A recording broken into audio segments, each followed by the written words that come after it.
Cahaya kekuningan redup dari lampu gantung kristal menyinari foto di tangan Anya, membuat wajahnya sepucat kertas. Kedua tangannya gemetar, suaranya tercekat. Foto ini, ibu dapat dari mana? Pak Prasetyo, suami ibu, juga adalah. Dia tidak bisa menyelesaikan kalimatnya. Tenggorokannya terasa sesak dan pahit. Bima pernah bercerita padaku tentang mendiang ayahnya. Tidak mungkin, apa aku menikah dengan kakakku sendiri? Ibu Kartika, ibu mertuanya, wanita berkuasa dengan penampilan yang selalu tenang. Menyunggingkan senyum tipis, senyum yang tidak mencapai matanya. Omong kosong, tentu saja tidak. Mana mungkin ibu melakukan hal tidak bermoral seperti itu? Lalu kenapa? Desak Anya. Matanya yang berkaca-kaca menatap lurus pada ibu Kartika. Kenapa Bima adalah anak angkat ibu? Kenapa ibu menyembunyikannya dariku? Karena ibu belum menemukan waktu yang tepat untuk menjelaskan semuanya padamu. Anya sayang, ibu Kartika menghela napas, mencoba menunjukkan simpati. Bima tahu soal ini, tentu saja dia tahu. Tepat pada saat itu, telepon ibu Kartika berdering keras. Dia melirik layar sekilas, raut wajahnya sedikit tegang. Tunggu sebentar, halo, apa? Ya Tuhan, tunggu, jangan berpikir macam-macam. Anya, baiklah, nanti kalau ada waktu, ibu akan jelaskan lebih rinci padamu. Sekarang ibu harus pergi segera. Maaf ya, nak. Ibu Kartika buru-buru pergi, meninggalkan Anya termangu sendirian di ruang tamu yang luas dan dingin. Semuanya terasa seperti benang kusut, dan dia adalah orang yang terjebak di tengahnya. Begitu ibu Kartika menghilang dari pandangan, dua pria berseragam dengan sikap tegas sudah berdiri di depan pintu. Salah satu dari mereka angkat bicara. Suaranya datar namun penuh wibawa, Nyonya. Kami sudah mengirimkan surat peringatan berkali-kali, tetapi perusahaan Anda masih belum memperbaiki masalah yang ada. Kami terpaksa mengambil langkah selanjutnya. Ini adalah pemberitahuan terbaru. Wajah ibu Kartika memucat tetapi dia cepat menguasai diri. Baiklah, Adam, saya akan menanganinya. Di sebuah villa lain, Anya sedang mencoba menyuapi bubur untuk ibu kandungnya.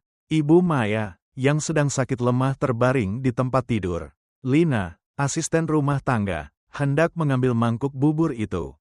Biar saya saja, Nona, ini pekerjaan saya. Tidak apa-apa, Mbak Lina, tolak Anya lembut. Biar saya sendiri yang merawat ibu saya. Kalau Nyonya yang galak itu melihat Mbak lalai dari pekerjaan lain, nanti Mbak dimarahi. Kasihan, Nyonya yang galak. Lina membelalakan matanya. Siapa lagi memangnya? Anya tersenyum sedih. Tidak apa-apa, bilang saja saya yang ingin melakukannya sendiri.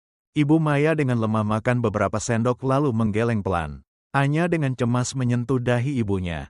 Ibu kenapa? Tidak enak badan? Ibu Maya tidak demam. Tapi pandangannya tiba-tiba tertuju pada foto yang tak sengaja diletakkan Anya di meja samping tempat tidur. Foto Pak Prasetyo. Ibu, apa ibu mengenali orang di foto ini? Tanya Anya gugup. Ibu Maya menatap lekat foto itu. Mata tuanya tiba-tiba memancarkan secercah pengenalan yang samar. Ibu ingat. Telepon Anya berdering, memotong alur pikirannya. Itu Bima. Dia melangkah keluar untuk menerima telepon. Hatinya terasa berat. Halo, sayang, suara Bima di seberang terdengar terburu-buru. Aku sudah menyelesaikan masalah itu. Tapi kita harus bertindak cepat. Aku sudah siapkan semua dokumennya. Hanya butuh tanda tanganmu saja. Dengar, ibu bilang kamu sudah tahu soal Pak Prasetyo. Lalu kenapa? Suara Anya sedingin es. Bagaimana kamu tahu aku sudah tahu? Kamu bertanya begitu padaku? Bentak Bima. Sekarang bukan waktunya berdebat. Kamu di rumah, kan? Aku ingin kamu segera pulang. Temui ibu. Bicara baik-baik. Kita harus selesaikan masalah ini secepat mungkin. Tapi apalagi? Ibu Kartika merebut telepon dari tangan Bima. Suaranya yang tajam menusuk telinga Anya. Apa kamu tidak lihat apa yang baru saja terjadi? Masalah sesederhana ini saja kamu tidak bisa tangani. Awas saja nanti, kita akan kehilangan segalanya. Telepon terputus. Anya berdiri terpaku, merasa seperti disiram air dingin. Kehilangan segalanya, apakah hanya itu yang mereka pedulikan? Ketika Bima sampai di rumah, dia melihat Anya duduk diam di sofa. Tatapannya kosong, Anya, dengarkan aku. Aku berhak tahu kebenaran tentang Pak Prasetyo, potong Anya. Suaranya tegas. Apa motif sebenarnya dari kamu dan ibu? Aku pulang bukan untuk bertengkar denganmu. Bima mencoba melembutkan suaranya. Aku sungguh ingin memperbaiki hubungan kita. Kalau begitu jawab pertanyaanku. Bima, apa yang sebenarnya kamu inginkan? Aku ingin hidup bahagia bersamamu. Anya, dia mendekat, ingin memeluknya. Kita pulang ke rumah kita ya. Sayang, Anya mundur selangkah. Tatapannya penuh curiga. Aku tidak tahu harus percaya pada siapa lagi sekarang. Percayalah padaku. Pinta Bima sungguh-sungguh. Aku suamimu. Bagaimana aku bisa percaya padamu? Anya menangis. Sementara jelas-jelas kamu tidak jujur padaku. Kamu tahu jelas ayah angkatmu adalah ayah kandungku. Kenapa kamu menyembunyikannya? Karena hal-hal itu tidak penting. Anya, Bima hampir berteriak. Yang penting adalah aku tulus mencintaimu.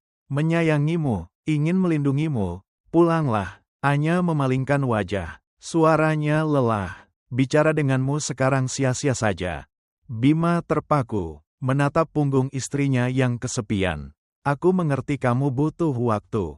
Aku akan menunggumu pulang, karena aku mencintaimu. Malam itu, makan malam berlangsung dalam keheningan yang mencekam. Ibu Kartika mencoba memecah suasana. Makanlah, nak. Kenapa menatap ibu terus? Bu, Anya meletakkan sumpitnya. Aku masih belum mendapat jawaban. Kenapa ibu dan Bima menyembunyikan identitas asliku? Pernikahan ini, sebenarnya untuk apa? Apa yang ibu dan dia rencanakan? Ibu Kartika menghela napas, meletakkan tangannya di atas tangan Anya. Anya sayang, tidak ada rencana jahat apapun. Nak, ibu tulus ingin menyatukan kalian berdua. Tapi ibu minta maaf karena tidak mengatakan yang sebenarnya padamu sejak awal. Ibu tahu itu salah ibu. Dia berhenti sejenak, tatapannya menyelidik. Ibu ingin memberitahumu sesuatu. Tapi tidak yakin apakah ini waktu yang tepat. Tapi ibu rasa ibu harus mengatakannya. Apa itu, Bu? Ibu, sungguh membutuhkan bantuanmu untuk menyelamatkan perusahaan ayahmu. Ucapan Ibu Kartika bagaikan pisau yang menusuk langsung ke jantung Anya. Jadi, itukah alasan ibu ingin Bima menikahiku? Tidak, tentu saja tidak. Ibu Kartika buru-buru menyangkal. Jangan berpikir begitu, nak. Ibu juga sangat menyayangi perusahaan ini. Karena itu adalah hasil kerja keras ayahmu. Jadi tolonglah. Anya tertawa getir, menepis pelan tangan Ibu Kartika. Semua hanya karena harta. Keesokan paginya, Anya kembali ke Villa Bima. Tapi bukan untuk kembali. Anya, Bima gembira melihatnya. Aku tahu kamu akan kembali. Masuklah, sayang. Aku sudah memikirkannya matang-matang, kata Anya. Suaranya tenang menakutkan. Aku tidak ingin melanjutkan hubungan ini lagi. Apa maksudmu, Anya? Bima terperangah. Aku akan menyerahkan seluruh aset itu padamu dan ibumu. Anya menatap lurus ke matanya. Dengan satu syarat, bebaskan aku. Tidak, Bima berteriak, meraih tangannya. Anya, apa kamu sadar apa yang kamu katakan? Sadarlah, bukankah ini yang kamu dan ibu inginkan? Anya menyentakkan tangannya. Anya, tolong jangan begini. Tidak, aku tidak akan pernah membiarkanmu menahanku. Anya bersikeras. Tepat pada saat itu, Ibu Kartika masuk. Wajahnya berseri-seri melihat surat pengalihan yang baru saja ditandatangani Anya tergeletak di meja. Bagus sekali, keputusan yang sangat bijaksana. Terima kasih, Anya. Dia sama sekali tidak memperhatikan suasana tegang dan permintaan cerai itu. Masuklah, nak. Anya tidak berkata apa-apa, berbalik dan melangkah pergi. Selamat tinggal, Bu, katanya pada Ibu Kartika tanpa menoleh. Lalu berpaling pada Bima. Tatapannya dingin. Aku tidak ingin bersikap tidak sopan padamu.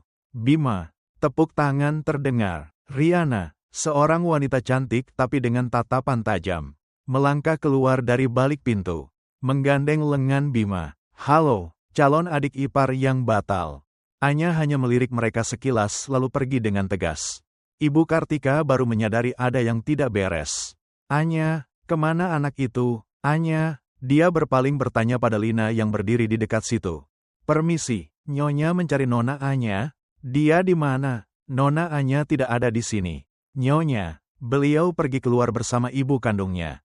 Membawa koper juga. Saya kira beliau pergi ke rumah Tuan Bima.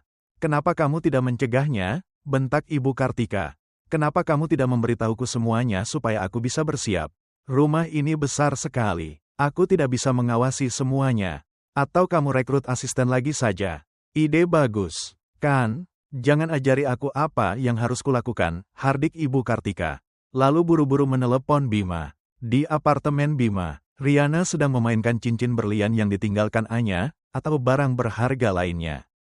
Kurasa cincin ini kalau dijual harganya pasti tinggi. Mau coba, Mas? Kenapa, sayang? Tanya Bima, raut wajahnya rumit. Bukankah ini tujuanmu menikahinya? Riana tersenyum sinis. Harta itu, apa maksudmu? Telepon Bima berdering lagi. Itu Ibu Kartika. Itu, ibumu menelepon. Sudah yang ke-9 kalinya. Ibumu sudah tidak sabar ingin menguasai semua hartanya sendirian. Sayang, kenapa kamu bicara begitu? Apa, kamu masih belum sadar? Riana menatap tajam ke mata Bima. Ibumu hanya memanfaatkanmu saja. Sayang, jangan berpikir buruk tentang ibu. Ya, ibu melakukan semuanya demi perusahaan. Kamu mengerti kan? Demi perusahaan, Riana menyeringai. Baiklah, kalau memang dia melakukannya demi perusahaan. Kenapa dari awal tidak menyerahkan posisi CEO padamu? Kenapa bukan kamu yang mengendalikan semuanya sekarang? Dia bersandar mendekat pada Bima. Anya sudah membuka jalan untukmu. Sayang, keputusan yang harus kamu ambil tidak mudah. Aku tahu, ini sangat rumit. Semua tidak akan rumit jika kamu tidak mencintainya. Bisik Riana, apakah kamu mencintainya? Bima, pintu terbuka tiba-tiba. Ibu Kartika berdiri di sana. Terengah-engah. Bima, ibu, mana Anya? Kemana anak itu pergi? Maaf, Bu, Anya tidak ada di sini. Ibu Kartika mengabaikan Riana, menatap lurus pada Bima. Aku bicara padamu, bukan padanya. Apa kamu tidak tahu dia selalu jadi sumber masalah di keluarga kita? Hei, jangan salahkan aku, sela Riana. Anak itu yang pergi sendiri. Diam, bentak Ibu Kartika. Banyak bicara. Sekarang, dia berpaling pada Bima. Kamu segera pulang kampung. Cari Anya. Bawa dia kembali ke sini. Tidak, tidak, Bu. Kenapa tidak? Memangnya dia bisa pergi kemana lagi? Siapa lagi yang dia punya di sini? Geram Ibu Kartika. Kamu dengar ibu tidak? Iya, Bu. Saya dengar. Bawa dia kembali. Kalau kamu tidak bisa melakukannya. Bima, ibu akan ambil kembali rumah ini. Jangan coba-coba menantang ibu. Dengar jelas, Ibu Kartika pergi, meninggalkan Bima yang berdiri kaku. Riana melangkah mendekat, memeluknya dari belakang. Jangan dengarkan ibumu lagi. Inilah saatnya kamu membuat keputusanmu sendiri. Sayangku, pikirkan baik-baik. Di sebuah pedesaan yang damai, asap dapur mengepul di udara sore. Nenek Rahma, Nenek Anya, memandang cucu dan putrinya, tersenyum lembut. Kenapa pulang tidak bilang dulu biar nenek masak yang enak-enak? Sekarang di rumah tinggal nenek sendiri.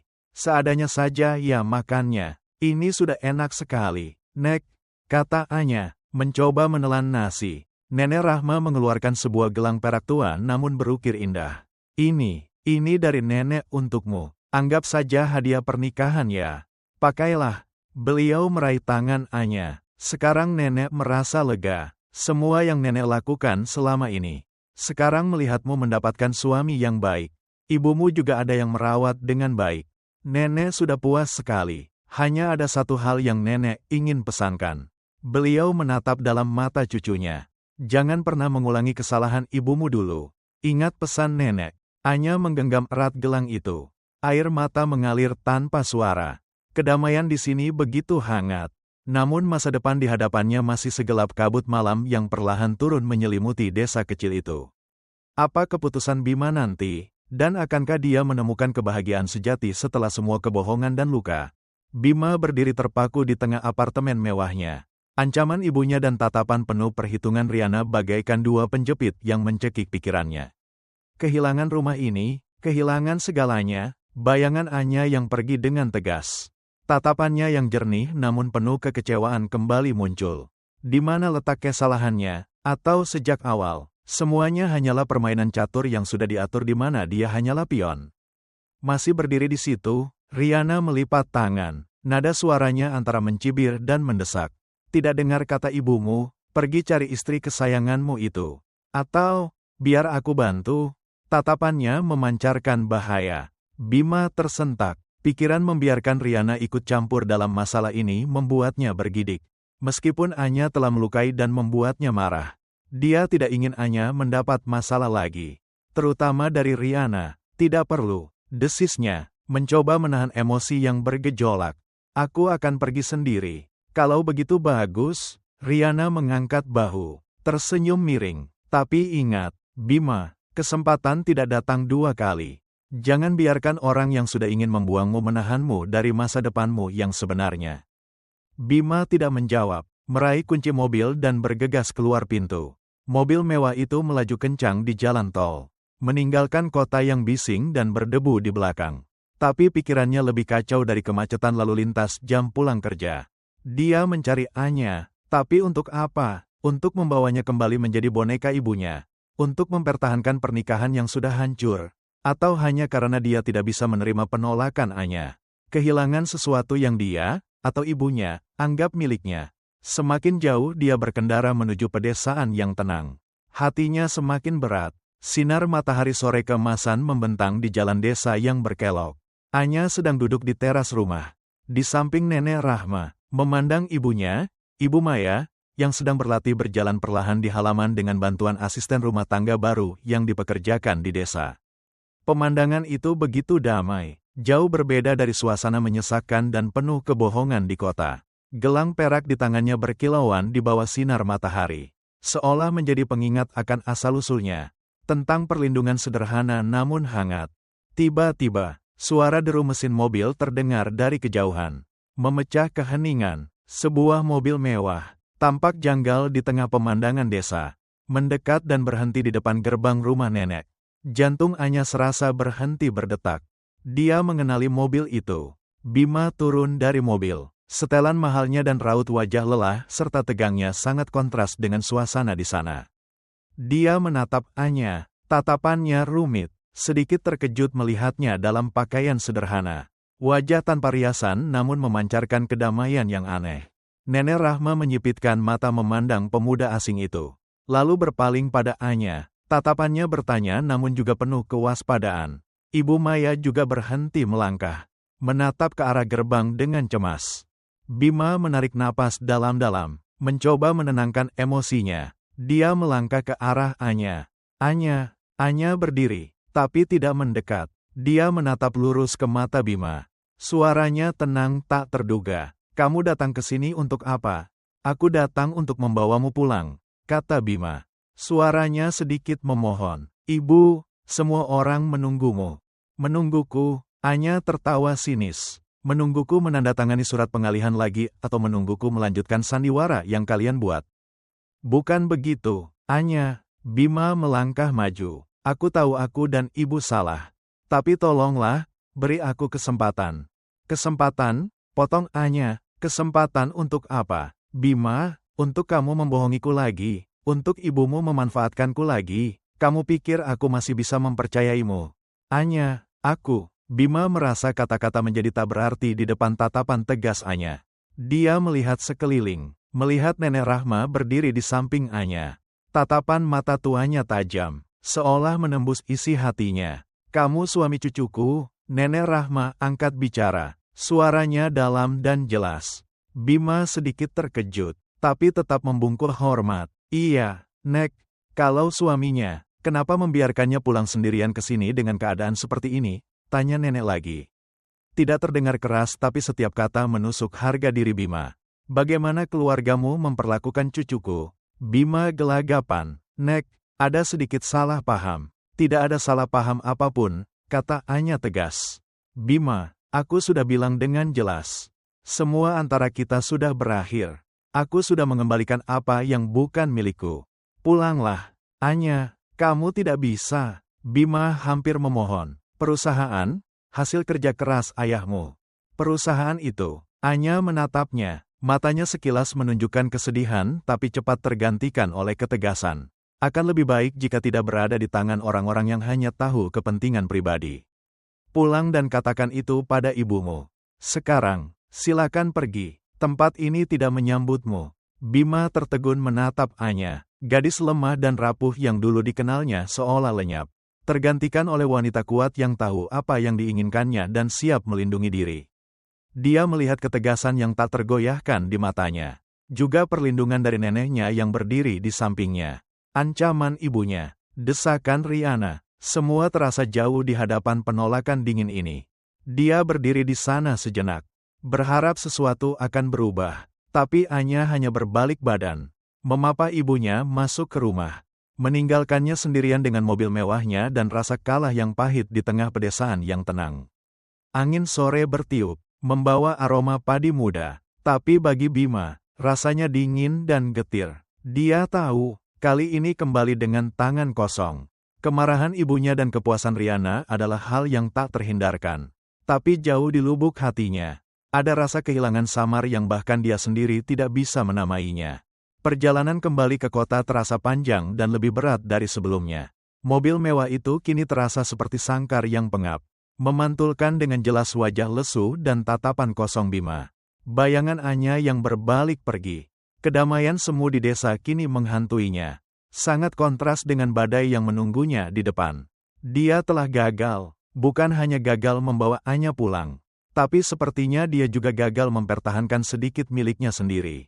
Sedikit harga diri, sedikit pendirian. Saat mobil baru saja berhenti di depan gerbang villa, Bima belum sempat turun. Pintu utama sudah terbuka. Ibu Kartika berdiri di sana. Wajahnya sedingin es, tapi matanya menyala karena marah. Di sampingnya, Rihanna berdiri bersandar di pilar sambil melipat tangan. Sudut bibirnya terangkat membentuk senyum yang Bima tahu persis adalah ejekan. Sudah pulang rupanya, anak kesayangan mama, suara Ibu Kartika setajam pisau. Tanpa kehangatan sedikit pun. Mana Anya? Bima menelan ludah, mencoba tetap tenang. Dia tidak mau pulang.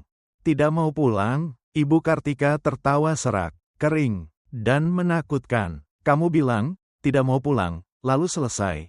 Mama sudah bilang apa padamu? Mama sudah bilang kalau kamu tidak bisa membawanya pulang. Lalu bagaimana? Dia mendekat, menunjuk lurus ke wajah Bima. Rumah ini, perusahaan, semua yang kamu punya sekarang. Kamu pikir jatuh dari langit? Itu keringat, air mata, perhitungan mama. Tapi hanya karena seorang wanita udik saja kamu tak berdaya. Bu, dia bukan. Bima hendak membantah, tapi kata-katanya tertahan di tenggorokan oleh kemarahan ibunya. Oh, sepertinya perjalanan pulang kampung mengubahmu ya, sela Rihanna. Suaranya manis tapi penuh duri. Mulai membela mantan istri, ya, atau pemandangan desa yang damai membuatmu luluh. Lupa tujuan kita. Diam kamu. Bima berpaling membentak Rihanna. Tekanan yang lama terpendam seolah ingin meledak. Kenapa menyuruhku diam? Rihanna mendekat. Sama sekali tidak takut. Aku hanya mengatakan yang sebenarnya. Lihat dirimu, Bima, demi orang yang sudah tidak membutuhkanmu lagi. Kamu mau membuang segalanya, membuang ibumu, membuang masa depanmu, membuang aku. Dia meletakkan tangannya di dada Bima. Tatapannya menggoda tapi juga penuh perhitungan. Ibu Kartika melihat pemandangan itu. Amarahnya sedikit mereda, tergantikan oleh sikap dingin dan penuh perhitungan. Rihanna benar, sekarang bukan waktunya lemah hati. Bima, anak itu sudah berani melawan kita. Berani menolak apa yang seharusnya jadi miliknya. Kalau begitu jangan salahkan kita kalau kejam. Dia berbalik, memberi isyarat agar Bima dan Rihanna mengikutinya masuk ke dalam rumah. Dia sudah memilih jalannya. Dia pikir pulang kampung bisa kabur? Naif. Dia duduk di sofa, menyesap teh yang sudah dingin. Adam, asisten bernama Adam segera muncul. Iya, Nyonya, siapkan pengacara. Kita akan menuntut Anya atas tuduhan penguasaan aset ilegal setelah menandatangani surat pengalihan. Sekaligus, dia menatap Bima. Tatapannya tajam, cari cara untuk menekan keluarganya di desa. Ibunya sedang sakit, kan? Sedikit gangguan kecil mungkin akan membuat Anya berpikir ulang. Bima tertegun, menuntut, menekan Ibu Maya yang sedang sakit. Dia tidak menyangka ibunya bisa sekejam itu. Bayangan Ibu Maya yang lemah bersandar di dinding untuk berlatih berjalan kembali terlintas di benaknya. "Bu, jangan lakukan itu," serunya tanpa sadar. "Beliau tidak ada hubungannya." "Tidak ada hubungannya," Ibu Kartika mengangkat alis. "Justru karena dia ibu dari anak keras kepala itu makanya jadi relevan. Kamu tidak bisa melakukan tugas yang ibu berikan. Jadi biar ibu yang turun tangan. Kamu tinggal diam dan nikmati hasilnya saja." Atau, Riana tersenyum, senyum licik. "Kamu bisa membuktikan kesetiaanmu dengan menjalankan rencana ini sendiri. Bima, biar ibu lihat, dan biar Anya lihat, kamu sudah benar-benar lepas darinya." Bima menatap ibunya, menatap Riana, lalu menatap ke ruang hampa. Dia merasa seperti berdiri di persimpangan jalan yang gelap. Satu sisi adalah keamanan palsu, harta, kekuasaan yang datang bersama kekejaman dan hilangnya nurani. Sisi lain adalah jalan samar. Mungkin menuju kehilangan segalanya, tapi mempertahankan sedikit ketenangan samar yang baru saja dia rasakan di desa tadi. Keheningan menyelimuti ruangan. Ibu Kartika menyesap teh lagi. Menunggu keputusan putranya, Riana menggandeng lengan Bima. Meremasnya pelan, seolah mengingatkan sekaligus mengikat. Tekanan tak kasat mata membebani bahu Bima, membuatnya sulit bernapas. Kali ini, dia tidak bisa menghindar lagi. Keputusannya akan menentukan nasibnya sendiri.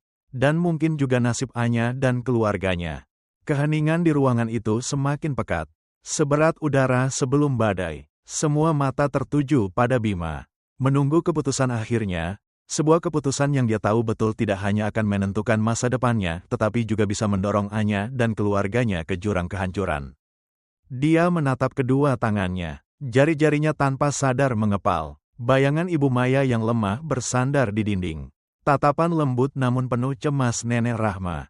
Dan di atas segalanya, tatapan tegas tanpa kompromi Anya saat dia berbalik pergi. Semuanya menusuk jauh ke dalam benaknya. Menggerogoti sisa nuraninya. Dia pernah mencintai Anya, atau setidaknya pernah merasakan getaran tulus pada kelembutan dan kerapuhannya.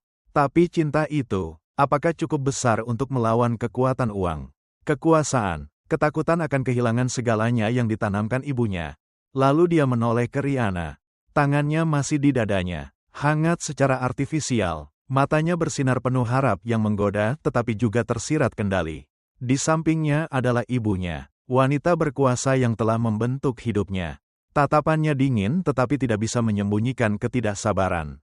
Mereka adalah masa kininya, masa depan, aman, yang sudah dikenalnya. Sedangkan Anya, dia milik masa lalu yang sengaja dia lupakan dan kini muncul kembali seperti sebuah celaan. Helaan napas berat keluar dari dada Bima. Dia mengangkat kepalanya, mencoba menyembunyikan pergulatan di matanya. "Baiklah," suaranya serak, "aku akan lakukan sesuai keinginan ibu." Ibu Kartika mengangguk pelan, raut wajahnya sedikit mengendur, tetapi masih belum sepenuhnya percaya. "Bagus, jangan kecewakan ibu lagi." Riana tersenyum penuh kemenangan, meremas lembut tangan Bima. "Aku tahu kamu akan membuat pilihan yang tepat." Tapi di dasar matanya, masih ada kilatan keraguan saat menangkap sekilas tatapan Bima, tatapan yang terasa berbeda. Tidak sepenuhnya penyerahan diri, tapi, lanjut Bima, suaranya datar, mencoba terdengar tenang. "Aku butuh waktu, menekan keluarganya, perlu rencana yang hati-hati.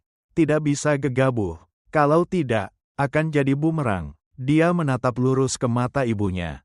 "Dan aku ingin melakukannya sendiri. Tidak perlu pengacara terlalu jauh ikut campur urusan keluarga di desa."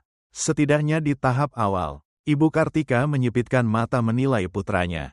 Keraguan ini, permintaan ini tampak masuk akal. Tapi bisa juga cara untuk menunda. Namun, fakta bahwa Bima bersedia mengambil tanggung jawab membuatnya cukup puas untuk sementara waktu. "Baik, ibu beri kamu waktu seminggu. Dalam seminggu, ibu mau lihat hasilnya. Kalau tidak..." Dia berhenti, tatapannya tajam. "Jangan salahkan ibu kalau tidak memberitahu sebelumnya. Dan Adam akan membantumu jika diperlukan." Tambahnya, seolah mengingatkan bahwa semua tindakannya berada dalam pengawasannya. Bima mengangguk, tidak berkata apa-apa lagi. Dia merasakan hawa dingin menjalari tulang punggungnya. Dia telah memilih, Atau lebih tepatnya, dipaksa memilih. Dia telah setuju untuk menyakiti wanita yang pernah dicintainya dan keluarganya. Apa harga dari pilihan ini? Kekayaan, kekuasaan yang dijanjikan ibunya, atau siksaan rasa bersalah yang akan menghantuinya selamanya?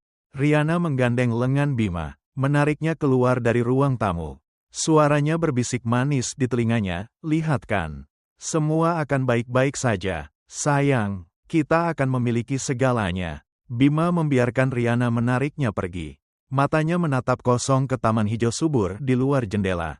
Matahari telah terbenam. Malam perlahan turun, menyelimuti kota dan juga jiwanya yang tenggelam dalam kegelapan. 1 minggu. Dia hanya punya 1 minggu untuk melaksanakan perintah kejam ini. Atau menemukan jalan lain sebelum terlambat. Tapi apakah masih ada jalan lain untuknya? Atau apakah dia benar-benar telah menjual jiwanya pada iblis? Pertanyaan itu berputar di benaknya. Tanpa jawaban,